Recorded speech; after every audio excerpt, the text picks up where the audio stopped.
Salut à tous, j'espère que vous allez bien, c'est Romain et on se retrouve aujourd'hui pour le premier débrief de cette saison 2024-2025. L'acte 2 de Luis Enrique au PSG a commencé ce soir avec ce match nul face à Sturm Graz en Autriche.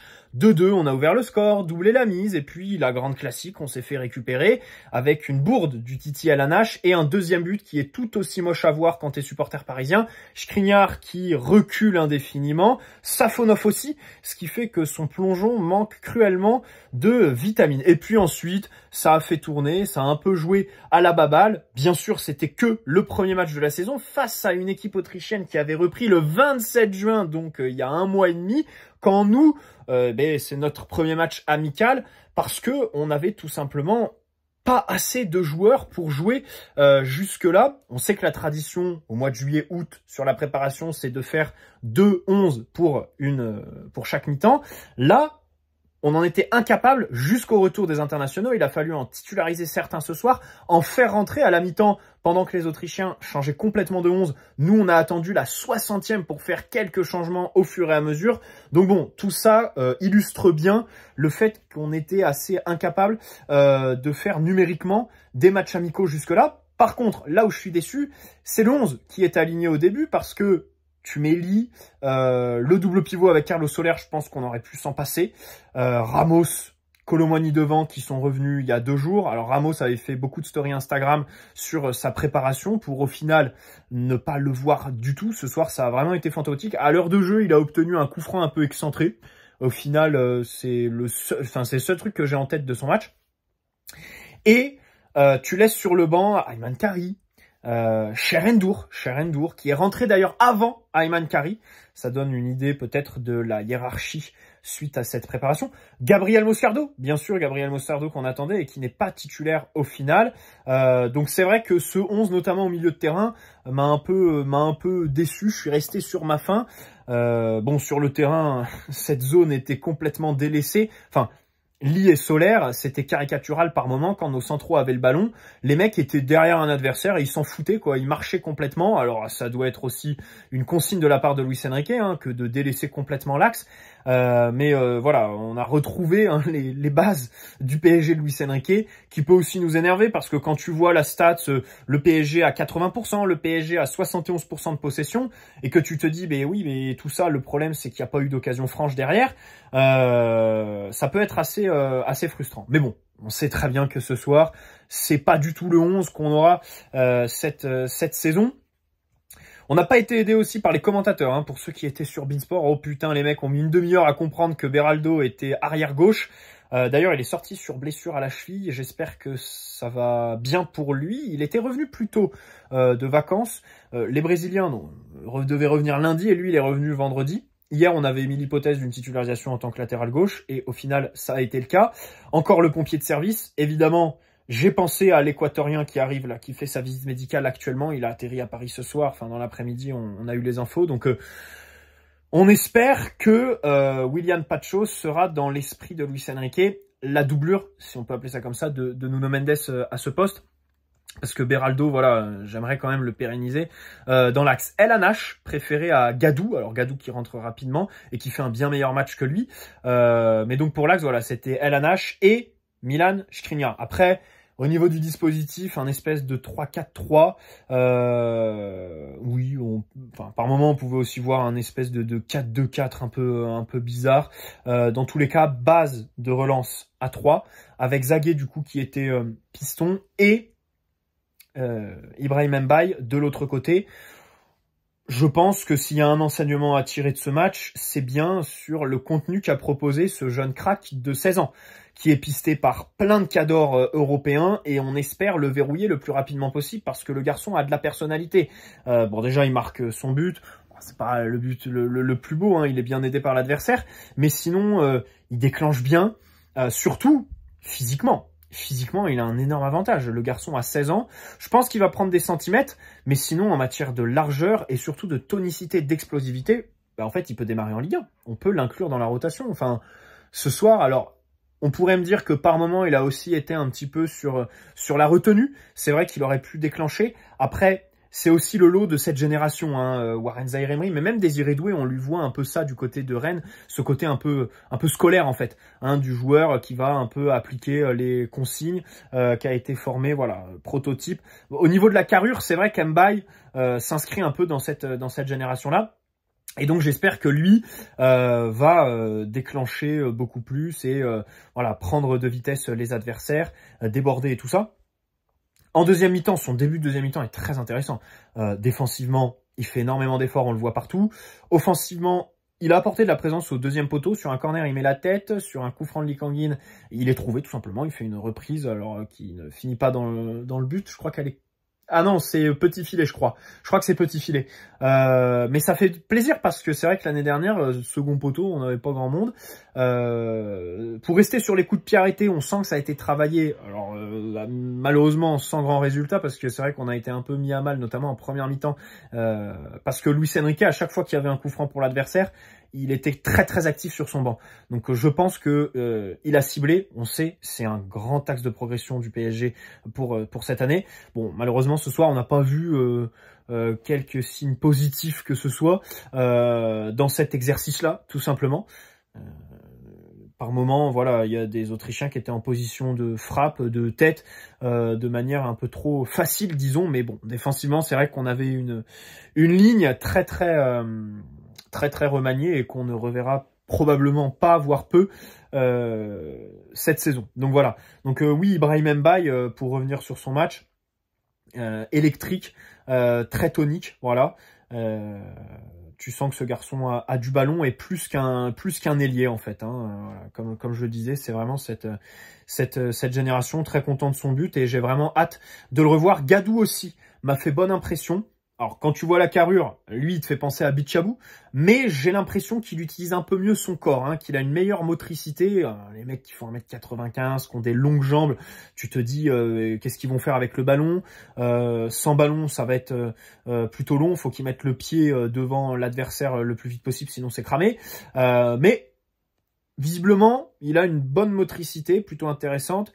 Du côté de Skriniar, la motricité, bon, c'est toujours pas ça, hein, un match pas très glorieux encore une fois. Mais c'est vrai que voilà, Gadou, on a de la personnalité, on a un joueur qui va au duel, qui devrait pas avoir de problème parce que ça dénote avec El Hanash qui de l'autre côté avait un gabarit encore d'adolescent et tu l'as senti sur les duels. Bon, c'est malheureux qu'il passe latéral gauche à un moment du match là alors qu'il est droitier parce qu'il a vraiment peiné. Un point positif, j'ai trouvé son gelon et en hauteur. Quand il fait des passes par-dessus tout le monde, début de match pour Kolo Muani. En deuxième mi-temps, il y en a une. Alors, elle a été rendue à l'adversaire par la suite, mais elle était plutôt bien dosée. Donc voilà, c'est un point positif pour El Hanash si on devait en sortir un ce soir. Safonov était très scruté. Bon, comme je l'ai dit, c'est vrai que sur le deuxième but, on peut incriminer Skriniar qui recule éperdument. Safonov aussi, je trouve que voilà, il recule peut-être un peu trop et du coup il peut pas attaquer le ballon, même si l'attaquant aussi hein, sur toute la durée de l'action a l'axe du but ouvert complètement. C'est assez lunaire. Bon, après il a pas fait vraiment d'arrêt quoi, à part une sortie sur un corner, un arrêt en première mi-temps là où il repousse un petit peu sur le côté, sinon pas grand chose. Par contre avec ballon, je dois dire que j'ai rien vu de mieux que Donnarumma et pourtant il n'était pas vraiment pressé. Et il y a 2-3 parpaings où je me suis dit ok, c'est pas dans ce compartiment de jeu qu'il va gagner la concurrence avec Donnarumma parce que je vous ai donné mon avis depuis le début, hein, j'ai rien contre ce transfert. Mais quand il a déclaré qu'il était là pour être titulaire, machin chouette, je pense qu'il regardait pas trop nos matchs. Et je pense que tout simplement la concurrence va pas avoir lieu. Hein. Donnarumma va la manger très rapidement. Et bon, on verra. Mais c'est vrai que en fait, sur les points faibles de Donnarumma, Safonov n'est pas vraiment plus fort. Donc, à partir de là, ça va être compliqué, sachant que sur les points forts de Donnarumma, c'est difficile de faire mieux. Et je parle à l'échelle de la planète foot, tout simplement. D'ailleurs, Donnarumma, qui a été cité du côté de Manchester City plus tôt dans le mercato, je l'avais dans mes brouillons. Et je l'ai pas cité dans mes vidéos, parce que bon, c'était comme ça.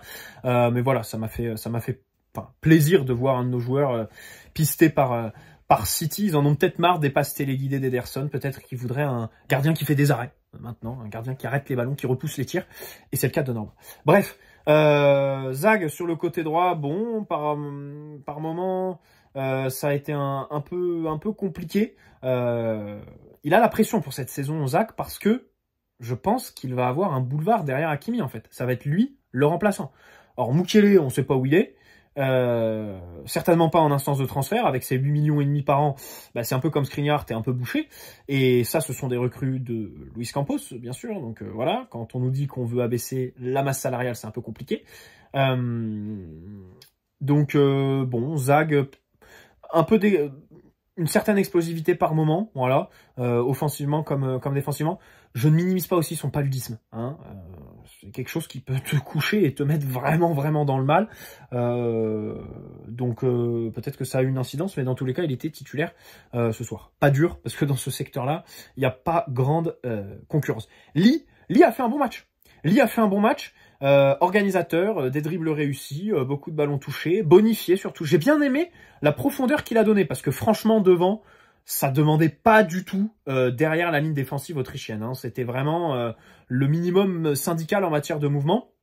Eli a réussi à en donner sur le but de Carlos Soler, c'est lui qui lance Colomani. Colomani qui a fait un bon début de match, j'ai trouvé qu'il a été plutôt remuant, il y a eu des contrôles, 2 éliminations plutôt intéressantes, la passe décisive, son face-à-face direct avec le gardien qui sort n'importe comment là sur la longue passe d'El Hanash.